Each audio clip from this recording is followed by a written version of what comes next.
but we will be. Hello everybody, James Monty here, and today we're going to bring you another Battlefield 3 gameplay that's going to be ruined by a dart. Right off the bat I get smacked with it, and I'm on my own server here playing some team deathmatch with some friends. They really need to fix that, but until then, this is what's going to happen if you use the dart on my server. Now, I'm not talking about just the regular dart. I think if you're using just the regular handheld, that's a pretty fun weapon. Matter of fact, I really liked using it before the whole patch update.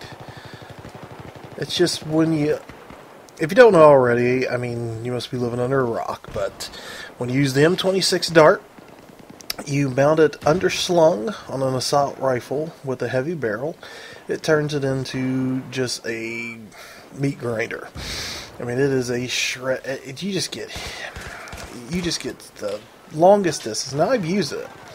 Matter of fact, I used it quite heavily the other night because we joined into a conquest match, I believe, and there was a whole squad of 4 running around with the G3A3 underslung rail and a dart.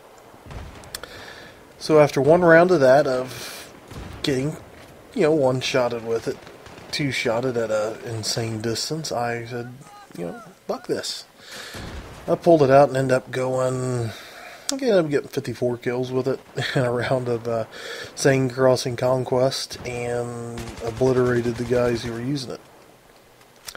So DICE, please fix that crap. It's the one thing.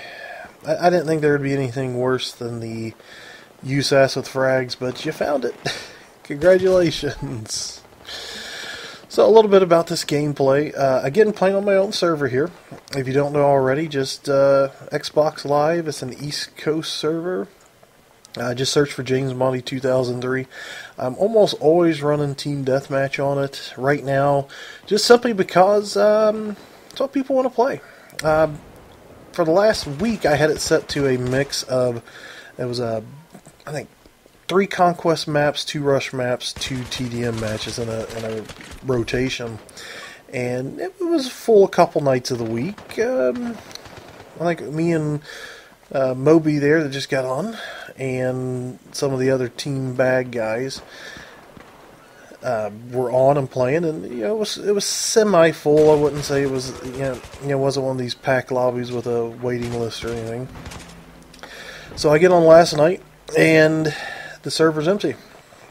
So I go in and decide, well, it's empty. I want to play some TDM. I'll switch it over to, let's say, 300 ticket TDM, Sane Crossing, Grand Bazaar, Nose Air Canal. Before I could even get out of the menu, there was people in it. And that is no joke. So I joined in, and in under, let's say, 3 minutes, the entire match was full. So I played a couple rounds. Got off to go play some Minecraft with this guy I know. Come back about 15 minutes later, because we were... just a little side story. He's got set up on his Minecraft world, the rail tracks, to get the achievement, so I went and got it. Come back to my own server. I was 3 of 3 in the queue. People love Team Deathmatch. I mean, I like it. It's not so much as, this is the only game type I like. This is the only thing I'm going to play. I like it. It really helps you if you're trying to level up guns, get some kills, work on your gun skill. We used to use it a lot just to hop in at the beginning of the night just to run some warm-up matches. Get those thumbs going, get your controls down before we ran off and played Conquest. Still enjoy playing Conquest. Some of my best matches of the last month have actually been on Rush. And I'm not a big Rush player. I just have a little over 100 Rush wins.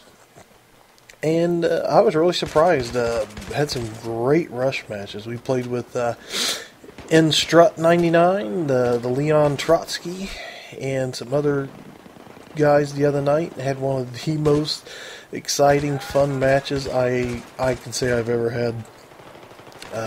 Caspian border rush. It came down to, we were defending, came down to the last MCOM, and we held them off.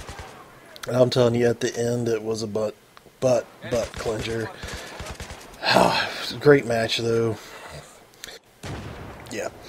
So anyway, again, if you're looking for a server to play on, definitely look me up. I'm going to keep the server up and running as long as I can afford to, which, it's not really that hard. It's not that much. I will be gone around the 1st of June, and my server's going to expire probably for a few days, but I'm not going to be here for about a week. Going down to Texas to see my oldest son graduate high school. Yeah, I'm fucking old. I know it. So anyway, I'm probably going to be just a short lag time there where I'm not playing. But if you need another server to play on, check out my buddy of ours, Moby. He has the Team Bag server. You can look that up. I believe it's the... I'll have to look it up. I'll put a link to him or his server in the description so you can look it up. It's another good server. They usually run a mix of Conquest, sometimes run Team Deathmatch. You never know what you're going to get when it comes to there. So, after all that, let's kind of go back to the gameplay here. I'm using the AK-74U and messing with the RPG right there. Good job, James. I've not really picked up the 74U since I unlocked anything else. It was not my favorite gun right out of the chute. As a matter of fact, I can remember the very first... Well, it wasn't probably the first match, but it was probably one of the first matches we played of Battlefield 3 when it came out. And I can remember shooting this thing going, holy hell! This thing kicks like a freaking mule. I mean, it's all over the place. The iron sights we weren't used to, and eventually got a little bit better at the game, understanding the recoil and the kick of Battlefield 3 versus, Bad Company 2. And if you don't think there's a big difference, go back and play Bad Company 2. We did the other night, and it's amazing the difference between the two games. People always talk about how Bad Company 2 is better. In my opinion, man, trying to go back and play it, it's just worlds of difference. Anyway, I just got off topic there. But now, post-patch, I think they did a little, tweaking with all the guns, and 74U is one of them. It's definitely got some unique characteristics in the engineer class to where it's not really a great spraying gun, but if you notice, several times during the match, I've gotten some pretty good long-distance shots just by doing kind of what I'm doing here and just kind of bursting out the rounds. Very good long distance. Got a pretty good hip fire on it. Not a bad gun. So if you haven't picked that up in a while, check it out. So there it is. Me and the boys won another round there. Getting some awards. MVP medal. Oh yeah. That's some good stuff there. Anyway, folks, thanks for watching. I appreciate it if you stuck around this long to listen to me talk. If you could, like the video, share it, tell your friends, tell your mom, anybody, please. I could use some subs. Just kidding. That'll be it for me, folks. Thanks for watching.